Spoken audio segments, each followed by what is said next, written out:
Marge. Oh, kuya. Okay ka lang ba dito sa bahay? Sabi ko naman sa'yo eh. Mas gaganda yung buhay mo dito sa amin. Kaya nga po, kuya eh. Malaking pasasalamat ko sa inyo ni ate kasi pinatiran niyo po inampon dito. Malaking utang na loob ko po sa inyo. Huwag mo nang isipin yun. Makakabawi ka naman sa akin eh. Kung gugustuhin mo. Basta, sundin mo lang lahat ng gusto ko. Magkakasundo tayo. Ano pong ibig niyong sabihin? Alam mo, Marge, maganda ka. Kaya nga kita pinatira dito eh. Kesa pakinabangan ka pa ng mga ibang lalaki sa labas. Dito, safe ka. Basta, kung gusto mo magtagal dito, sundin mo lang lahat ng mga gusto ko. Kuya, sandali lang po ha. May gagawin lang po ako sa kwarto. Sorry po. Excuse me.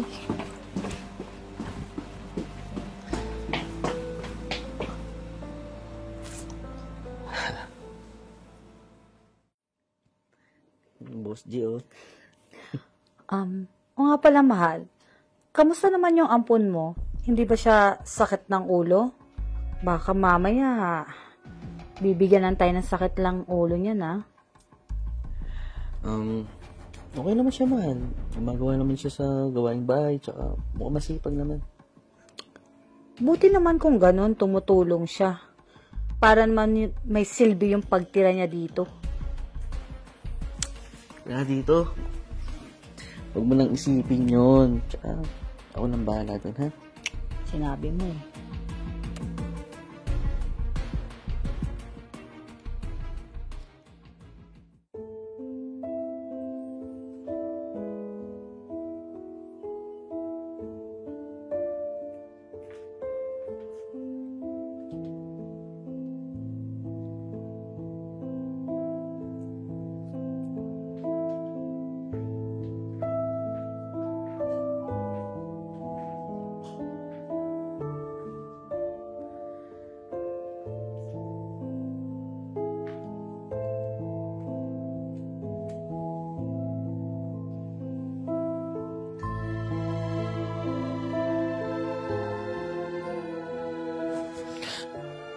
Ginagawa niyo?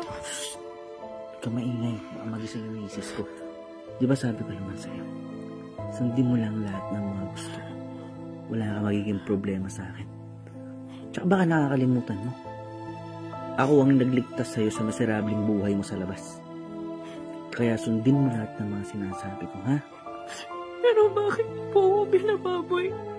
Huwag niyo pong gawin to sa akin. Please lang po. Ang dami mo naman sinasabi eh. Huwag ka nang pumalag. Mabilis lang to. Magugustuhan mo rin to. Masasarapan ka din.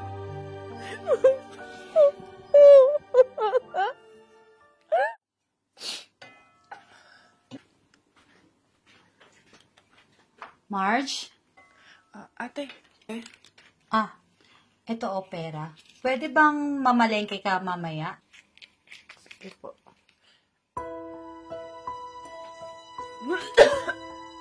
Marge? Okay ka lang ba?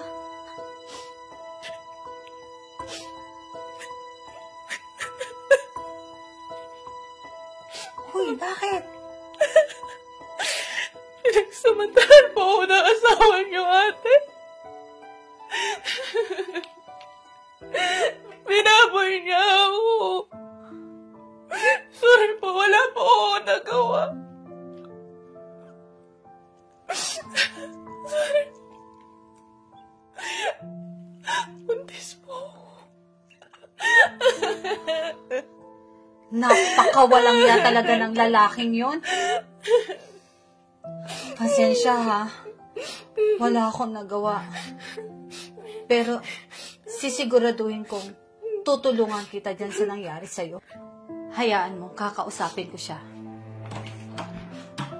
Mahal? Oh. Ano Ano, naghihiya kayo. Anong nangyari dito? Napakawalang iya mong hayop ka? Alam ko ng lahat ng kababuyang ginawa mo kay Marge. Mahal naman. Teka lang, magpapaliwanag ako. Huwag ka maniwala dyan. Wala ka na dapat ipagpaliwanag pa, MC. Mamili ka.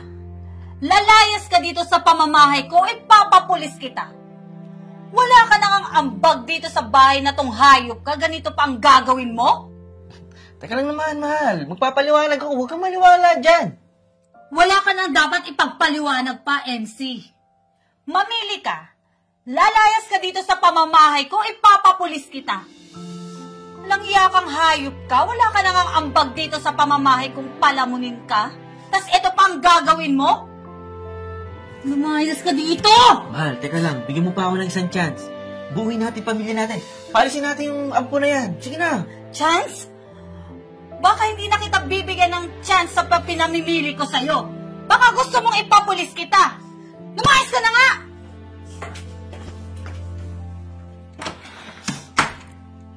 Marge, huwag kang mag-alala. Tutulungan kita. Bubuhayin natin dalawa yung nasa sinapupunan mo. Maraming salamat po. Napakabait niyo po sa akin.